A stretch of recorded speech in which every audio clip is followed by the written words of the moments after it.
किस वेद में मिलता है? तो आपका राइट आंसर हो जाएगा दोस्तों ऑप्शन नंबर सी यानी कि ऋग्वेद में मिलता है दोस्तों। ऋग्वेद आपका बिल्कुल राइट आंसर हो जाएगा। अगला प्रश्न है, एक ही स्थान पर लगने वाले दो महाकुंभ मेले के बीच कितना अंतराल होता है? तो आपका राइट आंसर हो जाएगा ऑप्शन नंबर सी यानी कि दोस्तों 12 वर्ष का अंतराल होता है दोस्तों। 12 वर्ष आपका बिल्कुल राइट आंसर हो जाएगा। अगला प्रश्न है, तंजौर के वृद्धेश्वर मंदिर का निर्माण किस चोल शासक ने करवाया था? तो दोस्तों आपका राइट आंसर हो जाएगा ऑप्शन नंबर डी यानी कि राजराज प्रथम ने करवाया था दोस्तों। राजराज प्रथम आपका बिल्कुल राइट आंसर हो जाएगा, अच्छे से याद रखिएगा। अगला प्रश्न है, चार मीनार भारत के किस शहर में स्थित है? तो आपका राइट आंसर हो जाएगा ऑप्शन नंबर डी यानी कि हैदराबाद में स्थित है दोस्तों। चार मीनार जो है वो हैदराबाद शहर में स्थित है, तो हैदराबाद आपका बिल्कुल राइट आंसर हो जाएगा।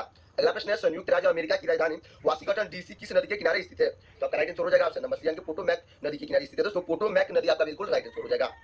अगला प्रश्न है, गरीबी हटाने के लिए गरीबी हटाओ का नारा और जोर पहली बार किस पंचवर्षीय योजना में दिया गया? तो आपका राइट आंसर हो जाएगा ऑप्शन नंबर डी यानी कि पांचवी पंचवर्षीय योजना में दिया गया दोस्तों। पांचवी पंचवर्षीय योजना आपका बिल्कुल राइट आंसर हो जाएगा, जिसमें गरीबी हटाओ का नारा दिया गया था, अच्छे से याद रखिएगा।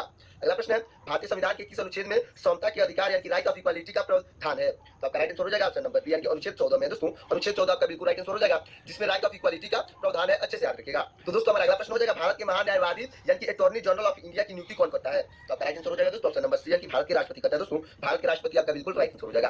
अगला प्रश्न हमारा, बिशप शब्द किस खेल से संबंधित है? तो आपका राइट आंसर हो जाएगा ऑप्शन नंबर सी यानी कि शतरंज से संबंधित है दोस्तों। बिशप जो है वो शतरंज खेल से संबंधित है, अच्छे से याद रखिएगा। अगला प्रश्न हो जाएगा हमारा, स्नूकर शब्द किस खेल से संबंधित है? तो आपका राइट आंसर हो जाएगा ऑप्शन नंबर ए यानी दोस्तों बिलियर्ड्स खेल से संबंधित है दोस्तों। बिलियर्ड्स खेल आपका बिल्कुल राइट आंसर हो जाएगा। अगला प्रश्न है, एक मानव शरीर में पाचन का अधिकांश भाग किस अंग में समाप्त होता है, संपन्न होता है? तो दोस्तों आपका राइट आंसर हो जाएगा ऑप्शन नंबर सी यानी कि छोटी आंत में संपन्न होता है दोस्तों। छोटी आंत आपका बिल्कुल राइट आंसर हो जाएगा, जिसको स्मॉल स्टेट लाइन कहा जाता है, अच्छे से याद रखिएगा। अगला प्रश्न है, भारत के संविधान के किस भाग को संविधान की आत्मा के रूप में वर्णित किया गया है? तो आपका राइट आंसर हो जाएगा दोस्तों ऑप्शन नंबर सी यानी कि उद्देशिका यानी कि प्रस्तावना के रूप में वर्णित किया गया दोस्तों। प्रस्तावना यानी कि उद्देशिका आपका बिल्कुल राइट आंसर हो जाएगा। अगला प्रश्न है, मेहरौली यानी कि दिल्ली में जंग हरित लोह के स्तंभ यानी कि आयरन पिलर किसने स्थापित किया था? दोस्तों मेहरौली जो दिल्ली में स्थित है वो जंग रोहित यानी दोस्तों जंग न लग सके ऐसा एक पिलर किसने स्थापित किया है? तो आपका राइट आंसर हो जाएगा ऑप्शन नंबर बी यानी कि गुप्त शासकों ने स्थापित किया था दोस्तों। गुप्त शासकों आपका बिल्कुल राइट आंसर हो जाएगा। अगला प्रश्न हमारा, स्टेज शब्द किस खेल से संबंधित है? तो आपका राइट आंसर हो जाएगा ऑप्शन नंबर सी यानी कि क्रिकेट से संबंधित है दोस्तों। स्टेज जो शब्द है वो क्रिकेट खेल से संबंधित है, अच्छे से याद रखिएगा। अगला प्रश्न है, वायुमंडल का सबसे ऊपर का स्तर क्या कहलाता है? तो आपका राइट आंसर हो जाएगा ऑप्शन नंबर सी यानी कि वायुमंडल कहलाता है दोस्तों। वायुमंडल आपका बिल्कुल राइट आंसर हो जाएगा। अगला प्रश्न है, विश्व आर्थिक मंच का मुख्यालय कहाँ स्थित है? यानी दोस्तों वर्ल्ड इकोनॉमिक फोरम कहाँ उसका मुख्यालय कहाँ स्थित है? तो आपका राइट आंसर हो जाएगा दोस्तों ऑप्शन नंबर सी यानी कि जिनेवा में स्थित है, जो कि स्विट्जरलैंड में स्थित है, अच्छे से याद रखिएगा। अगला प्रश्न हो जाएगा हमारा, शेष आसुरी का मकबरा कहाँ पर स्थापित स्थित है? तो राइट आंसर हो जाएगा दोस्तों ऑप्शन नंबर सी यानी दोस्तों सासाराम में स्थित है, जो कि बिहार में है। तो दोस्तों सासाराम आपका बिल्कुल राइट आंसर हो जाएगा। अगला प्रश्न है, मानव ने कृषि कार्य की किस युग में आरंभ किया था? दोस्तों मानव ने कृषि कार्य किस युग में आरंभ किया था? तो आपका राइट आंसर हो जाएगा ऑप्शन नंबर सी यानी कि नवपाषाण काल युग में आरंभ किया था दोस्तों। नवपाषाण काल युग आपका बिल्कुल राइट आंसर हो जाएगा।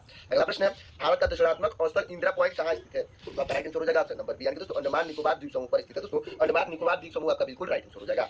अगला प्रश्न है, भारतीय संविधान में वर्तमान में कुल कितनी अनुसूचियां हैं? तो आपका राइट आंसर हो जाएगा ऑप्शन नंबर सी यानी कि 12 अनुसूचियां दोस्तों। 12 आपका बिल्कुल राइट आंसर हो जाएगा। अगला प्रश्न हो जाएगा, ग्रीन पार्क स्टेडियम कहाँ स्थित है? तो आपका राइट आंसर हो जाएगा ऑप्शन नंबर सी यानी कि कानपुर में स्थित है, जो कि उत्तर प्रदेश में दोस्तों। कानपुर आपका बिल्कुल राइट आंसर हो जाएगा।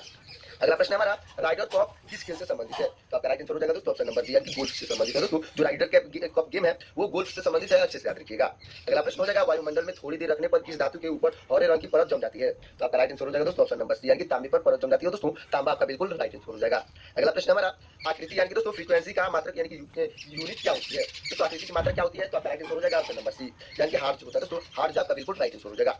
अगला प्रश्न हमारा, भारतीय अर्थव्यवस्था यानी कि इंडियन इकोनॉमी कैसी है? तो आपका राइट आंसर हो जाएगा ऑप्शन नंबर सी यानी कि मिश्रित अर्थव्यवस्था है दोस्तों। मिश्रित यानी कि म्यूचुअल इकोनॉमी आपका बिल्कुल राइट आंसर हो जाएगा। अगला प्रश्न हो जाएगा, एक रुपये के नोट पर किसके हस्ताक्षर होते हैं? तो आपका राइट आंसर हो जाएगा दोस्तों ऑप्शन नंबर सी यानी कि वित्त मंत्रालय के सचिव के हस्ताक्षर होते हैं दोस्तों। वित्त मंत्रालय के सचिव आपके बिल्कुल राइट आंसर हो जाएंगे।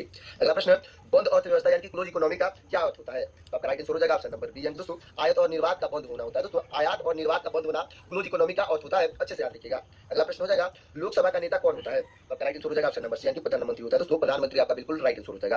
अगला प्रश्न है, भारत के नियंत्रक एवं महालेखा परीक्षक जिसको सीएजी का कहा जाता है उसकी नियुक्ति कौन करता है? यानी कि दोस्तों सीएजी का नियुक्ति कौन करता है? तो आपका राइट आंसर हो जाएगा दोस्तों ऑप्शन नंबर सी यानी कि भारत के राष्ट्रपति करता है दोस्तों। भारत का राष्ट्रपति आपका बिल्कुल राइट आंसर हो जाएगा।